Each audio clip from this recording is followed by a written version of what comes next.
Students, today we are going to discuss about your chapter 7, that is conservation of plants and animals. So number 1, what is conservation? Actually conservation means संरक्षण करना. तो किसको संरक्षण करना है? Plants and animals को, that means पेड़ पौधों को और ऑल्सो जानवर को. सो बचाव कैसे करेंगे इस लेसन में हम लोग सीखेंगे. Now first one, biodiversity. What is biodiversity? Bio means living and diversity means different kinds of, like, so is the variety of plants and animals and microorganisms found in a particular area. किसी भी जगह में विविध वन्य प्राणी जो है, that means जो वन में रहने वाले प्लांट्स, पेड़ पौधे हैं, माइक्रो ऑर्गेनिजम्स है, जानवर है, वो उन सबको मिला के उस एरिया में रहने वाले जो विविध वन्य प्राणी जो है उनको मिला के हम लोग बायोडाइवर्सिटी बोलते हैं. Now next, deforestation. Deforestation means the clearing of forests and using the land for other purposes. तो किसी भी फॉरेस्ट एरिया को या फॉरेस्ट को काटा पीटी करना या पूरा पेड़ पौधों को काट के फिर उस लैंड को, उस ज़मीन को कुछ और काम के लिए यूज़ करना, तो उस प्रोसेस को हम लोग डिफॉरेस्टेशन बोलते हैं. कॉजेस, इसका कारण क्या हो सकता है? दैट मीन्स डिफॉरेस्टेशन क्यों करते हैं? तो for using land for cultivation के लिए, या बिल्डिंग हाउसेस के लिए, या डैम्स बनाने के लिए, या यूजिंग वुड एज फ्यूल लकड़ी को काटने के लिए, लकड़ी को काट के उसको ईंधन जैसे, दैट मीन्स फ्यूल जैसे यूज़ करने के लिए, एंड मेकिंग फर्नीचर के लिए. सो फॉरेस्ट फायर्स भी एक कारण हो सकता है डिफॉरेस्टेशन का. तो ये सब कॉजेस हो सकता है. एंड देन कॉन्सिक्वेंसेस, तो इसका प्रभाव या असर क्या पड़ता है डिफॉरेस्टेशन करने से? तो डिफॉरेस्टेशन करने से एनिमल्स बिकम होमलेस, एनिमल्स को घर नहीं होगा, बिकॉज पूरा जंगल ख़त्म हुआ तो, अंत हुआ तो फिर एनिमल्स जो जिसमें रहते हैं उनका शेल्टर को हम लोग तोड़ दिया, तो फिर वो कहाँ जाएंगे? वो बिना होम का, बिना घर का रहेंगे.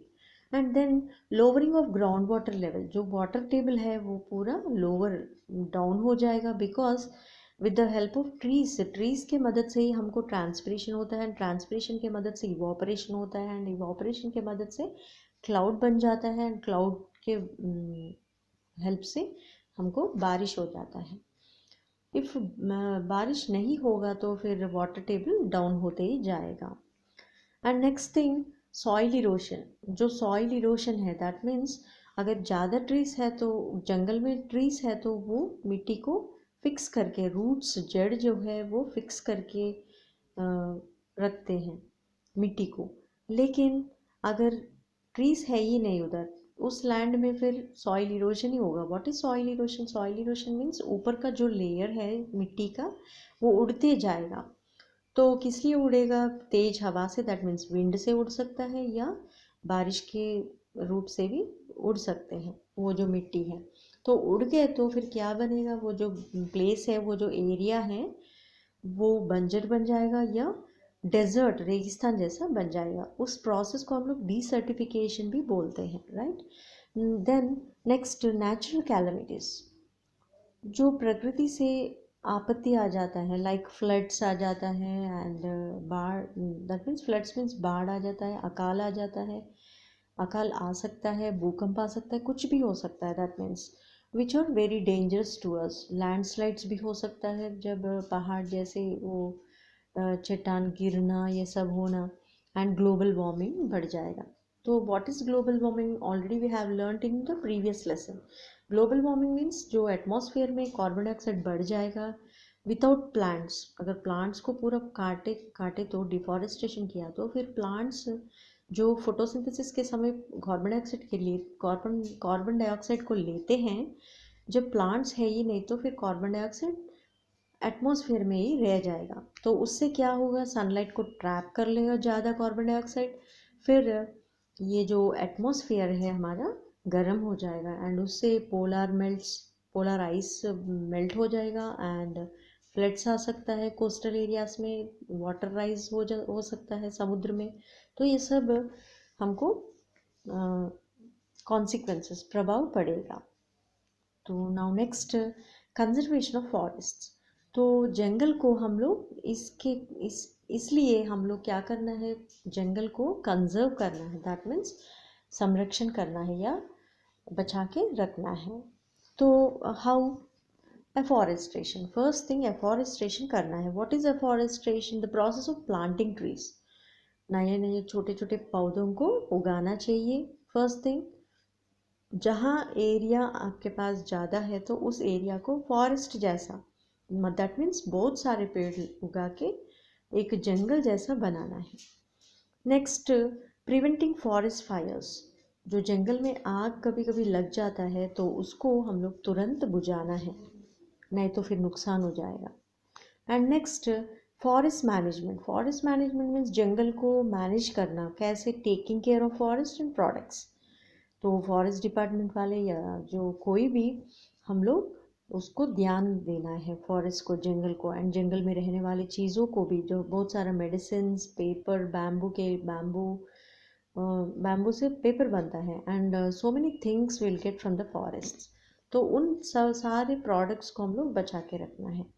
Next, prevention of over grazing, ये जो ओवर ग्रेजिंग जो है, घास को चरना, तो ये ज़्यादा हो गया तो क्या होता है फिर उधर जो प्लांट्स है या पेड़ पौधे हैं वो पूरा ख़त्म हो जाता है, तो उससे भी हम लोग बचाना है। And recycling of waste paper, ये जो वेस्ट पेपर है हम लोग उसको रिसाइकलिंग के लिए फैक्ट्रीज में देना है, बिकॉज एक पेपर को हम लोग 7 टाइम्स रिसाइकिल कर सकते हैं। That's why we should not throw it in the dustbin, dustbin में नहीं डालेंगे हम लोग, डालना नहीं चाहिए, उसको रिसाइकलिंग के लिए बेचना है। नाउ नेक्स्ट, वाइल्ड लाइफ मतलब जो जंगल में रहने वाले जंतु जो है, एंड वन्य जीवन, that means plants and animals living in the forest. तो फॉरेस्ट में रहने वाले प्लांट्स एंड एनिमल्स के बारे में अब पढ़ेंगे हम लोग। This includes flora, that means plants in a particular area. Flora means plants, याद रखना है हम लोग, एंड फाउना मीन्स एनिमल्स। तो flora and fauna means plants and animals in a particular area, उनको हम लोग वाइल्ड लाइफ बोलते हैं। And then the species in danger of extinction, तो अंत होने के लिए ये कुछ वर्ग डेंजरस पोजीशन में है। तो what is species? Actually species is nothing but a group of population capable of interbreeding and producing offsprings. कुछ वर्ग जो है, बहुत सारा पॉपुलेशन हम लोग जंगल में पा सकते हैं, तो वो इंटरब्रीडिंग होके ऑफस्प्रिंग्स प्रोड्यूस करते हैं।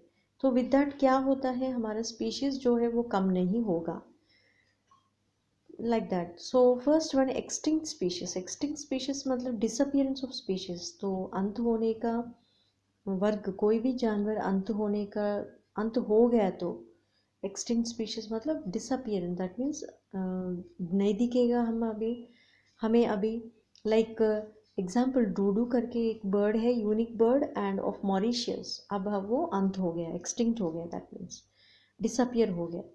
नाउ नेक्स्ट, एंडेंजर्ड स्पीशीज मतलब वेरी फ्यू इन नंबर, ये जो है वो बहुत कम नंबर में है, तो इनको भी हम लोग बचाना है, that means Asiatic lion, Indian rhinoceros etcetera, ये सब एग्जाम्पल्स हैं।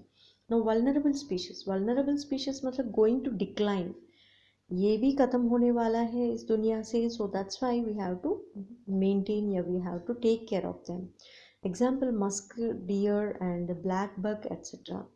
Now next, rare species मतलब whose population is very less, इनका जो population है बहुत कम है, that's why इनको बचा के रखना हमारा फ़र्ज़ है, like wild buffalo, Bengal fox, like that. Next, protected areas in India, तो इंडिया में कुछ एरियाज़ को बचा के रखा है सरकार वाले ने, गवर्नमेंट बनाया, कुछ एरियाज़ को प्रोटेक्शन में ले लिया, तो उस एरियाज़ में हम लोग उस एरियाज़ में क्या क्या आएंगे वो हम अभी पढ़ेंगे। Under wild life protection act 1972 में ये शुरुआत हुआ है, इसको लागू किया है, that means and many protected areas have been established, तो जैसे biosphere reserves, national park, sanctuaries, ऐसे।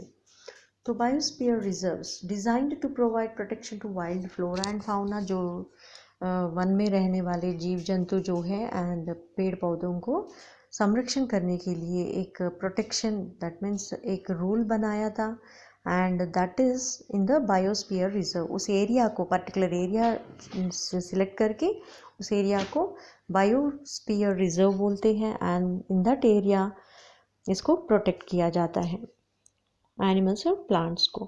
एग्जाम्पल नौकरेक, नीलगिरी, नंदा देवी, ऐसे हम लोग हमारे देश में बहुत सारे राष्ट्रों में ऐसे बायोस्फीयर रिजर्व्स बना है। Next national parks. ये जो नेशनल पार्क्स जो है प्रोटेक्टेड लैंड्स है ये भी, एंड अबाउट 97 नेशनल पार्क्स और देयर इन इंडिया। पूरा टोटल 97 पार्क्स है हमारा इंडिया में। Next let's get into wildlife sanctuary. तो a sanctuary is an area where killing और capturing of animals is prohibited. किसी जानवर को हम लोग मारना नहीं है, ना कुछ बंदी बना के ले जाना है। तो ऐसे करे तो पनिशमेंट मिलेगा। It's an offence and strictly prohibited. So example है जिम कॉर्बेट उत्तराखंड में जो है, एंड कन्हा नेशनल पार्क। ऐसे हम लोग नेशनल पार्क्स एंड सैंक्चुरीज हम लोग देख सकते हैं कुछ राष्ट्रों में। तो किसी किसी जानवर को या स्पेसिफिक जानवर को हम लोग इसमें देख सकते हैं, like tiger in Jim Corbett, and even Kanha national park में भी टाइगर को देख सकते हैं हम लोग। Now next project tiger. Project tiger means it was launched on 1 अप्रैल 1973। 1973 में अप्रैल 1 को ये लागू किया है, दैट मीन्स शुरुआत किया है, and by the government to protect Bengal tiger. Mainly Bengal tiger को बचाने के लिए ये प्रोजेक्ट टाइगर का प्रोजेक्ट शुरू हो गया था।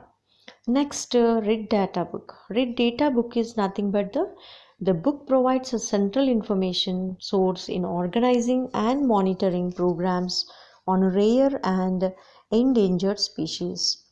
तो ये इस बुक में एक बुक है ये RID data book करके, एंड इस बुक में विषय मिल जाता है, दैट मीन्स इंफॉर्मेशन मिल जाता है हमें किसके बारे में, endangered species and rare species के बारे में।